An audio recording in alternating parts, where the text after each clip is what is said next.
반갑습니다. 영상으로 여러분들을 만났습니다. 앞으로 여러분들이 교재를 가지고 이제 한 장씩 먼저 요약을 해가지고 오십시오. 그리고 발표를 하고 서로 그거에 대해서 서로 질문하고 대답하고 그리고 나서 결론을 맺고 그렇게 가려고 합니다.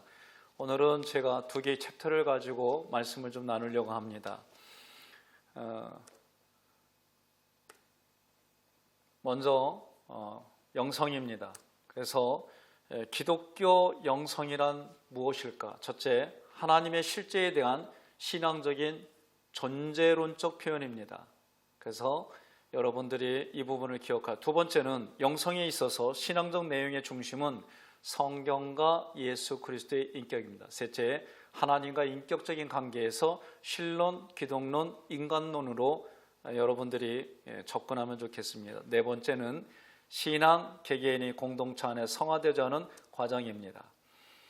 다섯 번째는 하나님의 실제이면서 동시에 그 실제를 통한 인간의 회심 과정이 집중적으로 부각되는 특징을 갖고 있습니다. 여섯째, 영성을 통한 회심의 과정에는 반드시 죄에 대한 고백과 변화가 요청됩니다. 일곱 번째, 교육적인 요소를 포함합니다. 여덟 번째는 영성을 하나님의 실제를 인격적인 관계로 발전시키기 위한 과정이라고 할 때 하나님의 실제를 단지 관념상에 그치지 않고 하나님의 피조물인 우주 전체와 인간이 관계를 맺는 방식으로 발전합니다.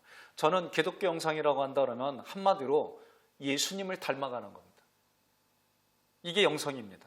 영성하면 뭘까?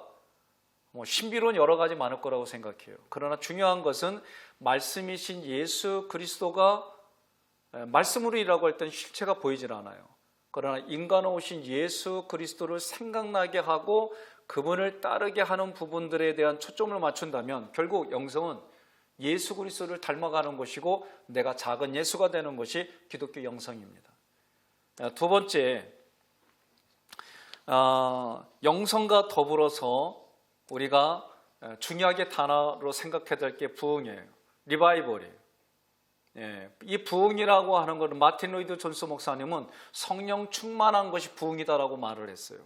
자, 성서적인 관점에서 잠자는 사람들을 깨우는 거예요. 죽은 자가 다시 살아나는 거예요. 이게 부흥입니다. 성경적으로 볼 때 이게 부흥입니다. 구약은 다시 살아난다, 재생시킨다, 살게 하다, 구원하다, 완전하다, 소성시키다. 신약은 다시예요. 그래서 여러분 중요한 단어 중에 하나가 하나님이 우리를 창조했어요? 타락했어요? 회복이란 단어와 함께 꼭 기억할 게 뭐냐? 여러분과 제가 재창조돼서 살아가는 게 부흥입니다. 자, 교회설적인 관점에서 조나단 에드워드는 하나님 나라의 확장을 위해 사용하시는 하나님의 방법이 부흥이다. 덩컨 캠벨은 하나님이 충만하게 임재한 공동체이다. 교회의 성장의 관점에서는 부흥 운동으로 표현을 했어요. 종교적 예배와 실천의 한 형태로서 복음에 대한 새로운 관심과 대중의 종교적 열성의 촉발의 중심을 두는 운동으로 보았어요.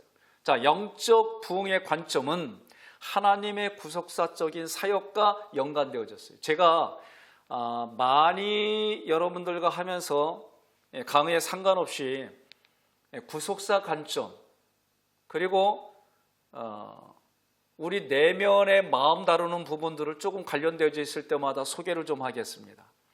자, 구속사의 관점에서 부흥은 하나님이 믿는 사람들에게 다시 영적 생기를 불어넣어서 충만한 자유를 누리도록 하는 특별한 주권적 사역이다라고 그랬어요. 좀 학문으로 접근할 땐 단어들이 어렵습니다. 어렵더라도 여러분들이 인지하고 이런 것도 있구나라고 생각하면 되겠어요. 자, 우리가 세 번째 중요한 단어 중에 하나가 삼위일체라고 하는 단어예요. 자, 성부 하나님이 우리에게 우리의 수준에 맞추어 주셔서 내려오신 분, 성경대로 말하면 하늘보다 버리시고 이 땅에 오신 분, 그분이 예수예요. 예수 그리스도가 보혜사입니다. 요한복음에 보면 또 다른 보혜사다라고 그랬어요. 그분이 성령이에요. 그러니까 보혜사이신 예수님이 또 다른 보혜사로 이 땅에 오신 분이 성령님이에요. 그래서 삼위일체라고 하는 건, 트리니티라고 이 단어는 하나님은 성부, 성자, 성령 세 위격인데 모두가 각각 인격적으로 존재한다. 이게 사역과도 연결되어 있습니다. 그러나 한 분이시다. 우리 이성으로는 이해할 수 없지만 성경을 관련해서 우리가 표현하고 확인할 수 있는 방법들이에요. 자, 사역과 관련돼서 성부 하나님은 창조자예요. 그러면 성부, 성자, 성령님이 성부 하나님은 창조를 했으면 성자, 성령은 창조를 아니냐? 그런 의미는 아니에요. 그분이 다 같이 하셨지만 그래도 두드러지게 사역에 대한 부분을 이야기를 한다면 이렇게 얘기를 하겠습니다. 성부 하나님은 창조사역, 성자 예수님은 성육신하신 하나님으로서 이 땅에서 구체적으로 사역을 감당하셨어요. 성령 하나님은 성자가 완성한 구속사역을 죄인들과 피조물들에게 적용하는 사역을 했어요. 그래서 오늘 이 저자는요, 기독교 윤리학 관점에서 접근을 했어요. 삼위일체는 신으로서 하나님이 스스로 존재하는 거예요. 그래서 하나님이 누구십니까? 모세의 발언에, 질문에 하나님이 I am that I am, 나는 스스로 존재한다 라고 말씀하셨어요. 자, 각각의 위격을 통하여 하나님과 관계를 맺는 과정을 보여준다는 점에서 매우 중요해요. 특히 예수 그리스도는 우리의 역사에 오셨어요. 역사적 사건을 통하여 인간이 되셨고, 또 우리 사람들과 함께 공동체를 지향해야 될, 공동체를 지향해서 어떻게 만들어가느냐 할 때에 사랑이다라고 가르쳐요. 이 사랑은요, 우리에게서 나오는 사랑이 아니에요. 아가페 사랑은 사람에게서 나올 수가 없어요. 하나님이 부어주시는 사랑입니다.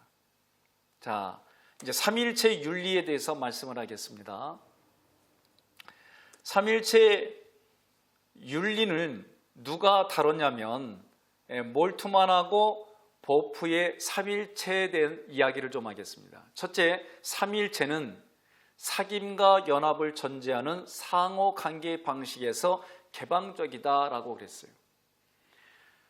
삼위일체 하나님이 서로에 있어서 한 분이시면서 연합을 하시고 서로에게 그 관계가 질서를 가지고 있어요. 두 번째, 삼위일체의 속성은 사람에서 나오는 게 아니라 아가페의 사랑입니다. 셋째, 삼위일체는 공동체를 구성하는데 그 안에 생명이에요. 생명. 예수 그리스도와 관련돼서 말할 때 아들이 있는 자에게는 생명이 있고 아들이 없는 자에게는 생명이 없다. 여러분, 하나님의 특징이 뭐냐? 생명의 생명. 그러면 하나님과 반하여 구약에서 이방신들을 얘기할 때 이방신의 생명이 없어요. 거기에는 뭐예요? 인간을 위하여 존재하는 거예요.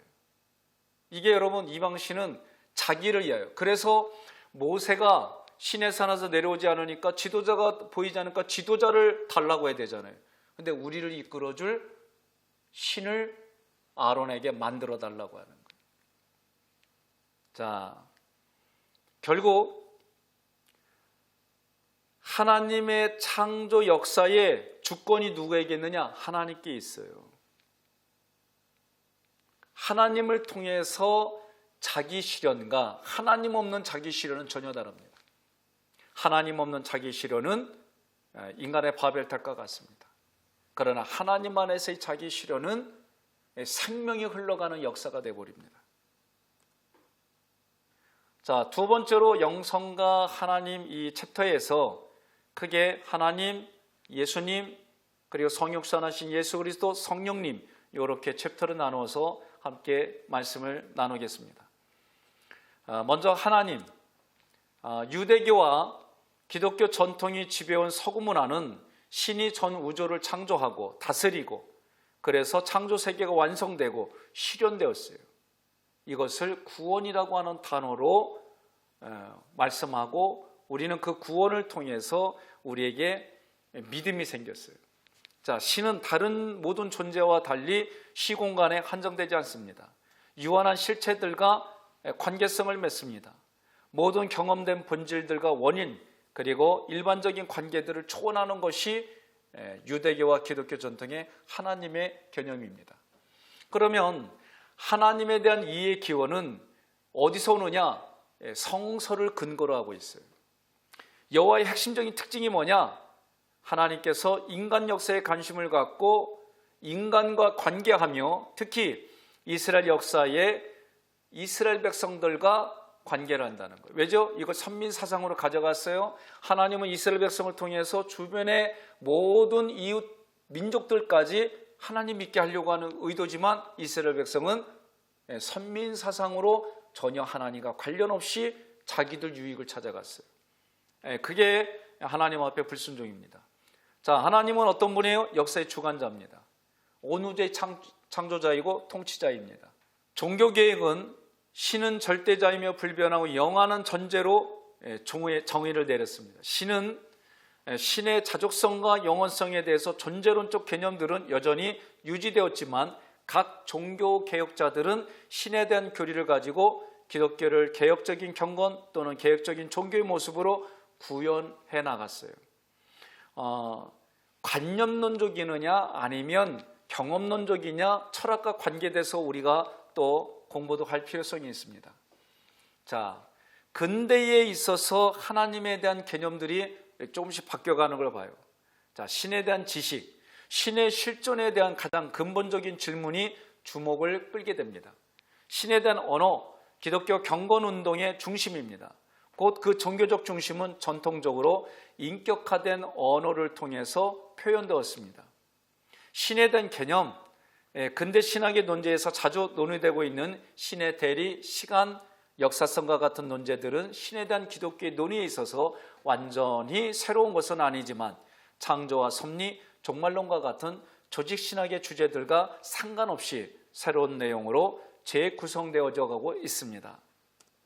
자, 두 번째로 예수 그리스도입니다. 예수 그리스도를 다른 말로 말하면 기독론이라고 말하지요.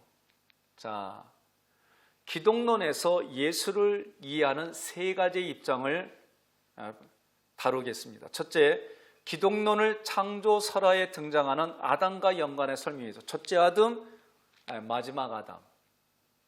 자, 두 번째는 예수를 메시아로 이해했어요. 그래서 구약에 기다리는 메시아 사상이 신약에서는 그리스도로 기름 부은 자로 이렇게 이해했습니다.